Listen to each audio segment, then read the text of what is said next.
Today we're looking at note 7-1, exponential graphs and growth and decay.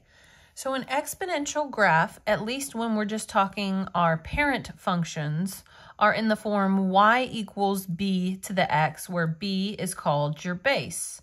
So today what we're going to be graphing is y equals 2 to the power of x and y equals 10 to the power of x. So our base here is base 2 and our base here is base 10. And these are the most common bases that you will see when dealing with exponential graphs.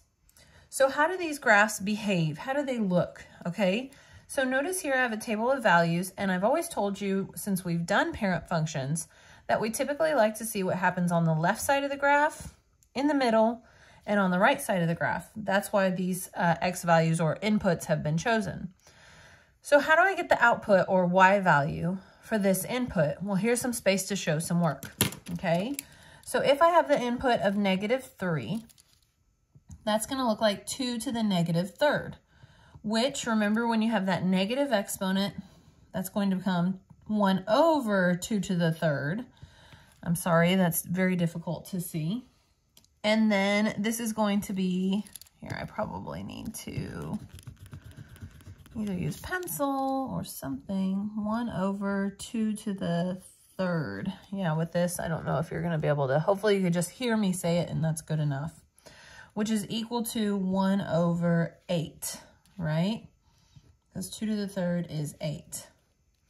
So then similarly, if I have the input -2, so that's 2 to the -2, which is equivalent to 1 over 2 squared, okay, which is equivalent to 1/4. 1 over 4. Okay, if I plug in -1, 2 to the -1, which is equivalent to 1 over 2 to the 1st, which is just 1/2. Plug in 0, 2 to the 0 equals 1. Anything to the 0 is 1. Plug in 1, 2 to the 1st is just 2. Plug in 2, 2 to the 2nd is 4. Plug in 3, 2 to the 3rd is 8. And you should see a pattern. With -3, you're 1/8. With +3, you're 8. With -2, you're 1/4. With +2, you're 4. Okay, you can see that kind of pattern there. All right, so are we going to plot all these points? No, because an 1/8 and a 1/4 is kind of small, but we do need to see what's going on the left. So we are going to start with this one, and these are the points that you will be required to plot on the assignment today, okay, for every graph. So those 4 there. Okay, so how's this going to look? So -1, 1/2, 0, 1, 1, 2, 2, 4, and then we could fit 3, 8. It's not required. I think that's 8. I think this is 4. Yes, 1, 2, 3, 4. Now, these are the more difficult ones to do. -2, 1/4. That's going to get even lower. And then -3, 1/8. I want you to think about what's going to happen as I continue to go to the left, as I plug in -4, -5, -6. Is this value ever going to hit 0? Can I plug in any negative value here that's ever going to get to 0? The answer is no. Your fraction is just going to get smaller and smaller and smaller, but it's never going to touch 0. It's just going to get closer and closer to 0. That fraction is going to get smaller and smaller and smaller, but it will never, ever touch 0. Ding, ding, ding, ding, ding. Our first graph with an asymptote. Okay, you've been waiting all year. So we are going to draw an asymptote. It is a dashed line on the x-axis, or in other words, the dashed line is at y equals 0. That's where our asymptote is. That's the equation of our asymptote. And what that means is this graph is going to approach y equals 0. My y values are going to get close to 0. They'll approach it, but they will never get to 0. Okay, so it's just going to get lower and lower and lower. So make sure when you draw this arrow that it does not look like it's going to go lower than this asymptote, because it will not. Okay, it'll get real close. It'll hug it, hug it, hug it, hug it, hug it, but it's not going to pass the asymptote. okay, meaning going lower than it, okay? It's not gonna touch the asymptote, and it's not going to get lower than it. Okay, so with that knowledge, what's the domain? Well, it is gonna keep going left forever, okay? And it is going to keep climbing really fast. That's why this is called exponential, because it's going to climb exponentially high, exponentially fast, okay? Notice from this dot to this dot, it was 1 space. From this dot to this dot, it was 2 spaces. From this dot to this dot, it was 4 spaces. I bet you could guess as it's gonna keep going what it's going to climb by. Okay, so this graph, while it's going up, it is also going right. So our domain in set notation would be x such that x is an element of all reals, or if you were doing interval notation, negative infinity to positive infinity. But what is our range? Our range, we can't touch 0 or go below it. So our range is going to be everything greater than 0, not greater than or equal to, because we can't touch it, just greater than 0, or 0 to infinity. Make sure you don't use bracket, make sure you use parentheses indicating that you don't touch at 0, at y equals 0. Okay, our y-intercept is visible here at the ordered pair 0, 1. And then what's our max and min from -1 to +1? Well, from -1 to +1, you could see our min is on the leftmost boundary and our max is on the rightmost boundary. So our, does it say max first? So our max is going to be at f of 1 equals 2. That's our max. F of 1 equals 2, and our min is going to be f of -1 equals 1/2. Okay, so I'm looking at the graph, but I'm also using my table to help me. Okay, so f of -1 is 1/2. That's our min. F of 1 is equal to 2 is our max. Okay, so now let's do the same for base 10. So that was base 2, which is something common that we'll be working with, but we'll also be working with base 10. So if I fill in -3 for my input, I'd have 10 to the -3rd, which equals 1 over 10 to the 3rd, which is 1 over 1,000, right? If I plug in -2, 10 to the -2, which is 1 over 10 squared, which is 1 over 100, super tiny.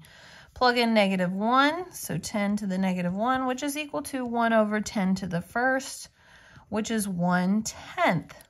Plug in 0, 10 to the 0 is 1. Plug in 1, 10 to the 1st is 10. Plug in 2, 10 to the 2nd is 100. Plug in 3, 10 to the 3rd is equal to 1,000. Okay, so you can see the points that we're going to plot for this are going to be even less. We definitely need to see what's going on the left, so we do need this -1, this one, and obviously we're not going to be able to plot this one. Okay, we were able to plot this last one here, it fit on the graph, but no way. Okay, and I mean, you can technically plot this, it's just super tiny, you're getting really close to the x-axis, so just be careful so it doesn't look like you're actually touching the x-axis. So that'd be hard to do, okay, especially with such tiny squares. So here at -1, we are super close to the x-axis, but again, you don't really want it to show that you're on the x-axis because that might be deceiving because as you might imagine again, we have another what? Situation where we're not going to go below this line here at y equals 0. We have another asymptote. Okay, this number is just going to keep getting tinier and tinier, but never hit 0.